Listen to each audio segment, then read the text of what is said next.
Hello everyone, my name is Rizki Amanda. Welcome back to the Basic Robotic course. Today we are entering chapter 2, a crucial chapter because we will discuss the anatomy of a robot. We will discuss robot components with a main focus on sensor and actuators. If we like it to a human, today we will learn about the science and the muscle that allow a robot to become an intelligent machine. Before we dissect the physical component one by one, we must first understand the basic logic of how a robot works. Please take a look at the diagram on this slide. This is called the sense, think, act cycle. The cycle mimics how humans interact with the world. Since the first stage is a data collection, a robot cannot see or hear without auxiliary tools. This is where sensors work to gather data from the environment. Think the raw data from the sensor is sent to a processing unit such as a microcontroller. Here an algorithm or logical process occurs. If there is a wall in front the turn and act, once a decision is made, the robot must perform a physical action. This is where actuators work, for example, spinning wheels or moving a robotic arm. So, remember without this cycle, a robot is just an inanimate object. What is sensor? Okay, let's move on the first component. Sensor. What is the technical definition? A sensor is a transducer. This means the device is tasked with converting physical quantities such like sound, pressure, or temperature into electrical signal that a computer can understand. Broadly speaking, robot sensors are divided into two main categories, as you can see on the screen. First, exteroceptive sensor. The keyword is extero or external. This sensor monitor what happens outside the robot body. Examples include measuring the distance to an obstacle or detecting fire. 2. Proprioceptive sensor. The keyword is proprio or self. This sensor monitors the robot's internal condition. Examples include measuring how fast the wheels are spinning or if the robot is sitting. Sensor exteroceptive ultrasonic HHSR null form. Let's start by discussing the most popular example of an external ex, external exteroceptive sensor. The HJSR04 ultrasonic sensor. It has a distinctive shape like two eyes, but actually they are a sound transmitter and a receiver. Its working principle adopts the sonar system of bats or dolphins using the time of flight or TOF principle. First, the sensor ultrasonic sounds wave that are enable to the human ear. The wave hit an object and bounce back as an echo. The sensor calculates the travel time of the wave.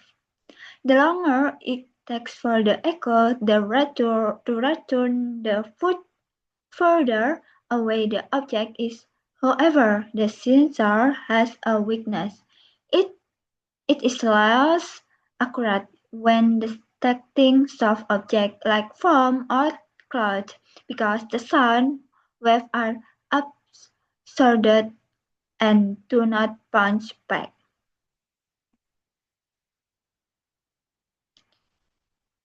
Sensor exteroceptive inframerah or ER.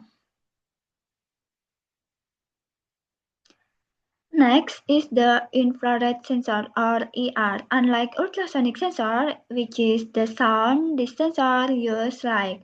In this world of robotics, this sensor is often used for two functions. One is measuring distance. By measuring distance, the intensity of reflected light if an object is close. The reflection is strong if far the reflection is weak. Line and two, line tracking. This is what you most often see in line follower about competition. The sensor can distinguish the color of the fluid. A white fluid will reflect infrared light, a black line will absorb the light. This difference in value tells the robot, oh, I'm still on the track, or oh, I've gone off the track. And B. Sensor proprioceptive encoder motors. Now we switch to internal or proprioceptive sensor. The first one is the motor encoder. Usually this device is a perforated disc attached directly to the motor shaft or wheel. Its function is vital for odometry. What is odometry? Odometry is how a robot estimates its own position without looking outside like GPS. The encoder will count the leaf wheel has turned 100 times, the right wheel 100 times. From that data, the robot can calculate mathematically. That means I have moved forward 2 meters. Without an encoder, a robot is like walking with its eyes closed, not knowing how far it has stepped.